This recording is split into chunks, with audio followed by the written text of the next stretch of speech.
I put together a parlay with total odds of 14. Let's break it down. First selection: Castellón versus Almeria, and here I think the bookmakers are slightly underestimating the host problems ahead of the playoffs. If you only look at the season results, Castellón looks like a pretty solid team. They had a decent campaign, know how to play on the front foot at home, and generally looked quite organized. But the situation is completely different right now. The biggest issue for the host is the absences. Two key attacking players, Chipanga and Mabil, have left for their international duty. The loss of Chipanga is especially painful because he is not just a starter, but a player directly involved in 15 goals this season, 6 goals and 9 assists. A significant portion of the team's creativity went through him.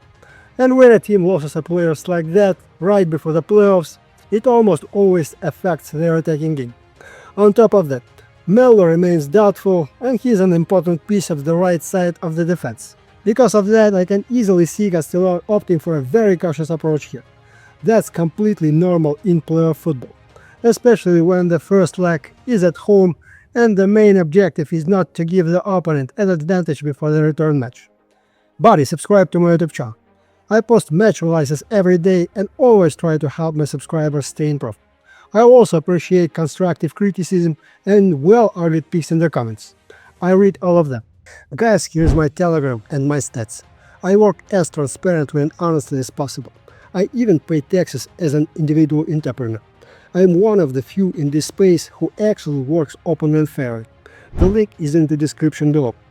Almeria, meanwhile, comes into this matchup in almost perfect condition. The team has kept its entire core intact, and in terms of attacking quality, they look like one of the strongest sides in all of the Segunda Division. Over the last 10 matches, Almeria has averaged 1.8 goals per game, while their acca sits at 1.62. That tells us they are finishing chances even better than expected. The star of the team is Sergio Arribas, who has already scored 25 goals this season. Ed Embarga with 9 assists, and creating chances should not be a problem for the visitors. At the same time, I don't expect Armenia to come flying out of the gates. This is still the first playoff match, where the cost of mistake is enormous. These games are usually much more cautious than regular season fixtures.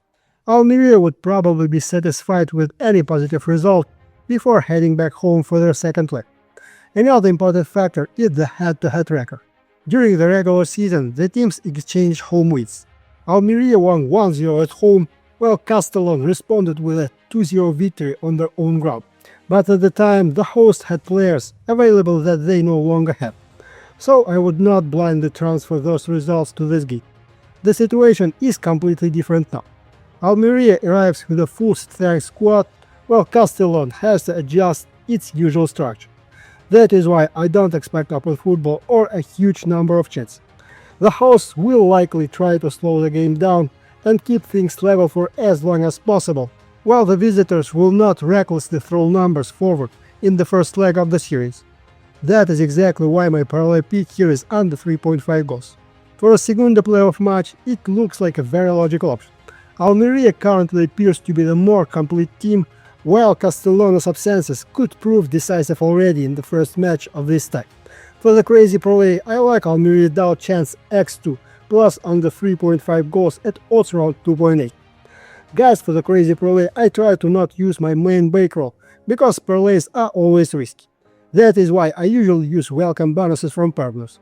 I signed up, made a minimum deposit, received 5 bonus activations, and basically placed each bonus on a separate parlay with high odds. If the parlay wins, the bonus multiplies by the odds and moves into my main bankroll, where I can withdraw it. If it loses, my main bankroll remains untouched, which is also nice. The partner is official and reliable. I left the bonus link and full terms in the pinned message on my Telegram channel. The promotion is still active, so it would be a shame not to use it. Let's move on. Second selection: England versus New Zealand, and honestly, it's a very difficult to come up with a scenario where the favorite runs into serious problems already in the first half. Yes, this is a friendly before the World Cup. Yes, Tuchel will likely rotate the squad and manage workloads. But even under those circumstances, the gap in quality between these teams is enormous.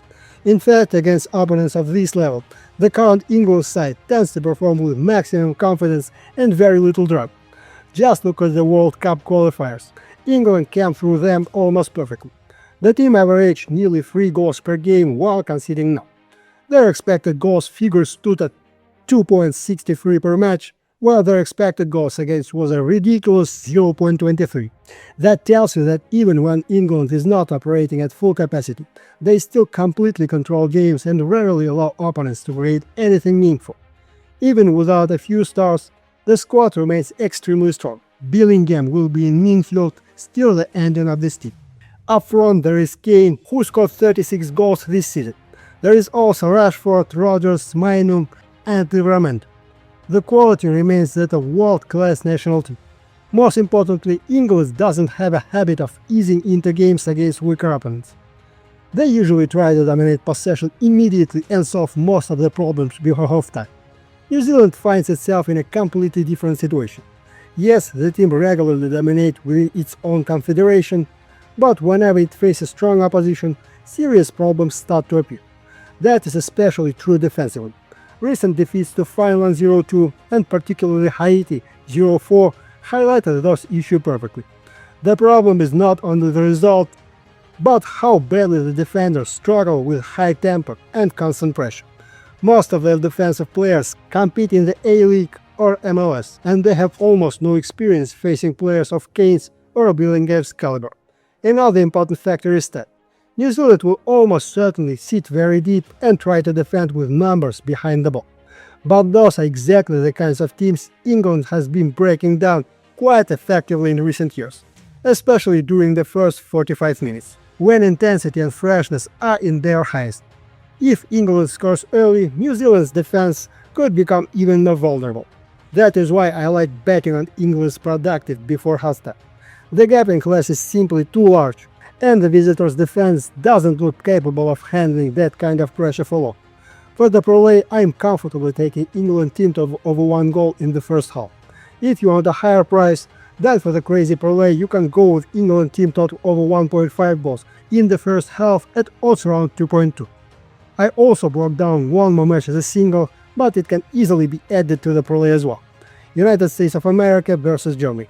On the surface, the United States is at home, backed by its fans, preparing for a home World Cup, but if you dig a little deeper, the picture is not nearly as bright for the Americans. What concerns me most is how Pochettino's side performs against truly strong European national teams. Over the last year, the United States has lost 8 consecutive matches against European opposition, and these were not narrow defeats either. 0-4 against Switzerland, 2-5 against Belgium, and 0-2 against Portugal.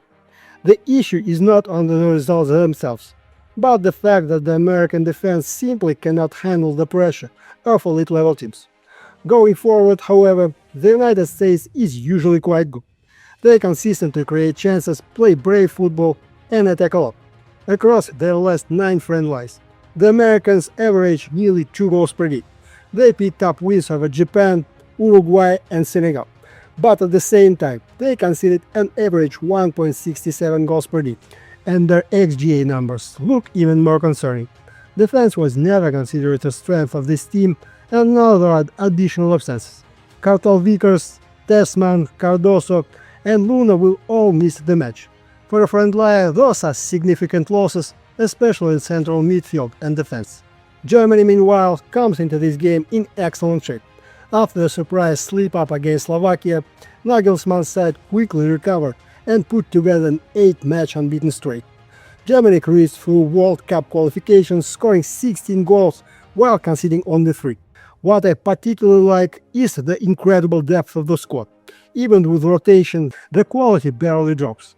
Up front there are Witz, Sané, Baer, Wostemat, Anbaf, and Carl. In midfield, Stiller is running the show after an excellent season. Of the right flank, Kimmich continues to provide consistency. Yes, Germany has just arrived in Chicago and will likely manage workloads ahead of the World Cup. But even in that mode, Germany looks more organized and balanced.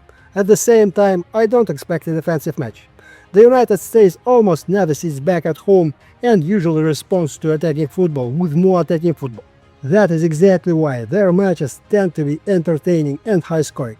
Germany is not the kind of team that will spend the frontline match, passing the ball around aimlessly. In 2 of their last 3 matches, the Minecraft scored at least 3 goals. Another interesting point is finishing.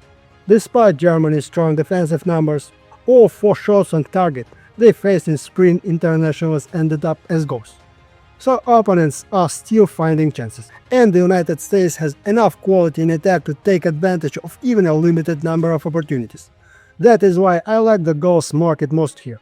The Americans play open football and force opponents into the same step. Germany's attack is simply too powerful to set for 1 goal. For the parlay, I'm comfortable taking over 2.5 goals. If you want a bigger price, then for the crazy parlay, I would take 1-2 plus both teams to score. Looks excellent at odds around 2.3.